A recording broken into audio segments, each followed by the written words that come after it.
भारत देश में कई ऐसी जगहें मौजूद हैं जो अपने रहस्यमय कारणों के चलते हमेशा चर्चा में बनी रहती हैं। उन्हीं में से एक राजस्थान के जैसलमेर जिले का कुलधारा गांव। ये गांव पिछले 300 सालों से श्रापित है, इसलिए रात में इस गांव में कोई नहीं जाता।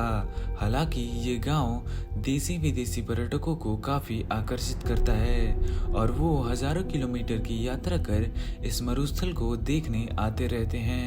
कुलधारा गांव के इस रहस्य के पीछे एक ऐतिहासिक घटना छुपी हुई है। इस गांव में पिछले कई सालों से कोई बसेरा नहीं हुआ है। गांव के आसपास के लोगों का कहना है कि यहाँ पर अक्सर कई भूतिया घटनाएं होती हैं। इस कारण यहाँ पर कोई भूलकर भी जाने की कोशिश नहीं करता।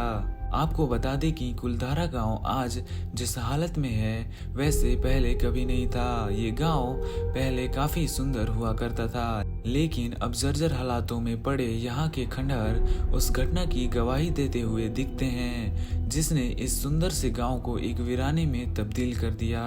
कुलधारा गांव को पालीवान ब्राह्मणों ने सन 1291 में बसाया था। पालीवान ब्राह्मण पाली के निवासी थे। वो सभी 11वीं शताब्दी में पाली से विस्थापित होकर राजस्थान के अलग अलग स्थानों जैसे जोधपुर, जैसलमेर, बीकानेर आदि में आकर रहने लगे। उस दौरान कुलधारा काफी समृद्ध गांव हुआ करता था।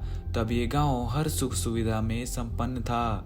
यहाँ पर उस समय की बनी हुई कई बड़ी बड़ी हवेलियां, मकानों की बस्तियां हुआ करती थीं। फिर अचानक इस गांव में कुछ ऐसा हुआ जिसने सबको बदल दिया। एक मान्यता के अनुसार यहाँ की रियासत के दीवान सालेम सिंह की नजर गांव के ब्राह्मण की पुत्री शक्ति मैया पर थी। वो उसके साथ विवाह करना चाहता था, पर दूसरी तरफ गांव के ब्राह्मण अपनी पुत्री का विवाह किसी दूसरी बिरादरी में नहीं करना चाहते थे। ऐसे में सालेम सिंह ने गाँव वालों को धमकी दी थी कि अगर वो शक्ति मैया से उनकी शादी नहीं करवाते हैं तो वो पूरे गाँव को तहस नहस कर देगा। फिर गांव के सभी पालीवान ब्राह्मणों ने पंचायत में यह निर्णय लिया कि वे इस गांव को छोड़ देंगे। उसके बाद सभी ब्राह्मण गांव को वैसा ही छोड़कर रातों रात वहां से चले गए।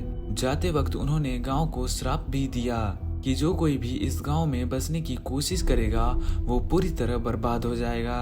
अब इस गांव में कई जर्जर मकान हैं और खंडहरों के बीच एक पुनर्निर्मित मंदिर। आगंतुकों को वहां की संरचनाओं का अंदाजा लगाने के लिए कुछ घरों का नवीनीकरण भी किया गया। इस क्षेत्र के आसपास कोई व्यावसायिक गतिविधि भी नहीं है।